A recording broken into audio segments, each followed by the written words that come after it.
Hello YouTube, it has been a while, as it always seems to be in between my uploads.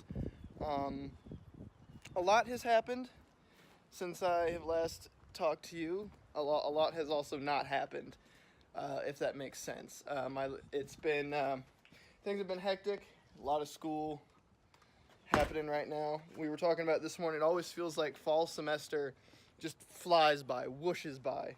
And then spring semester drags its feet until the very end, and then everything's due at once. So we've been working on that. A couple of big things have happened though. One biggest thing is I bought a welder. This is not a traditional welder like you would think of so much as it is. What does this button do here? There's a little white button. No, it's not the flash. Anyway. I'll just switch this around like this and talk to you. It's an oxyacetylene torch welder brazing thing. I was looking at I had that little itty bitty welder. I don't even know if I ever showed it on camera. I bought it for like 20 bucks and it was a flux core only 110 volt MIG welder, if you can call it a MIG welder, because it didn't use any gas. It was flux core only. And it had a bunch of problems and it didn't have any power. So I was looking around at other welders. I was thinking about going for like a 230 stick, just getting like a simple stick welder and learning that to start off. But I would have to have new outlets put in because the only 230 volt socket, that I'm aware of that we have is in the laundry room for the dryer. So that's not going to work. There may be another one upstairs for the hot water. No, our hot water here. Anyway, doesn't matter. So I wasn't going to do that. So I found an old school solution to an old school problem. No electricity, use fire. And it's worked great so far. I tried to use it, see, this is still hot. I tried to make a little box just out of some sheet steel I had, and it kind of worked. The gap was really too big because I did a shitty job bending it. But you can see here, I tried to braze the gap closed, but this is just metal to metal, no filler rod, nothing, just melted the two halves together, and like, it's pretty sturdy. Sturdier than I was thinking it might be. So that's been working. I bought today, I actually just picked this up this morning. It had a handle on it, but I just burnt the handle out. And this is actually a pretty hot piece of steel, but it's a sledgehammer, and I originally thought it was a 3-pound hammer, but it's not, because this hammer, which I don't think you've seen either, my new blacksmithing hammer, is a 3-pound hammer for sure. I just noticed this little 6 there, which means this may be a 6-pound hammer. It doesn't feel twice as heavy as, maybe it is. I don't know. It doesn't feel twice as heavy as this hammer with the handle, but if there would be I'm actually probably just gonna weigh it and then I'll tell you what it is. But so we got that, and I think we're gonna try and make that into a war hammer eventually.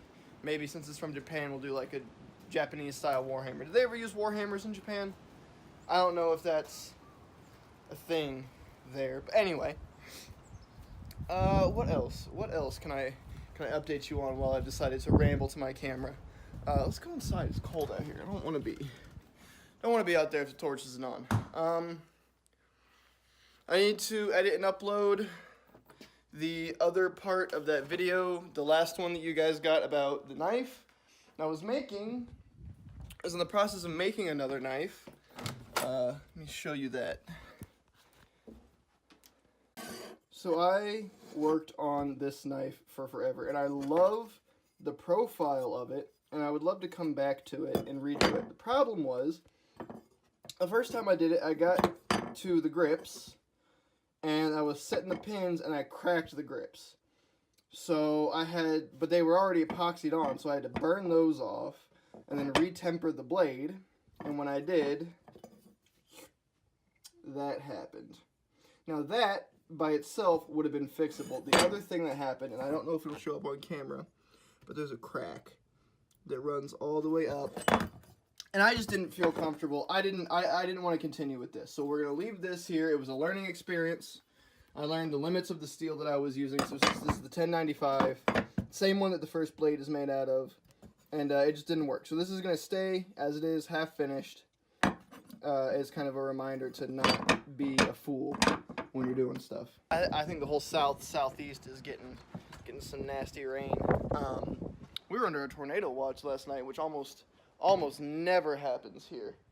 Put that back in there. That almost never happens. I want to be outside because the lighting is better, but it's also like mega windy. What if I do this? So Thursday, anyway, I keep rambling. I'm gonna have to like jump cut the shit out of this video. Thursday, I'm gonna go get some charcoal because I'm out of charcoal. I'm gonna get some ordered tonight, so it's here Thursday, one or the other. Oh, I don't like that. We're going inside. I don't care if it's here. I can turn lights on. It's an ability that I have. Turn these on too. There we go. That's a little bit better. A little bit better. Thursday, I'd like to get out there and do some forging. I'm not entirely sure what I would like to make. So if you have any ideas, comments. Ooh, I have something else to show you. I totally know what we're doing.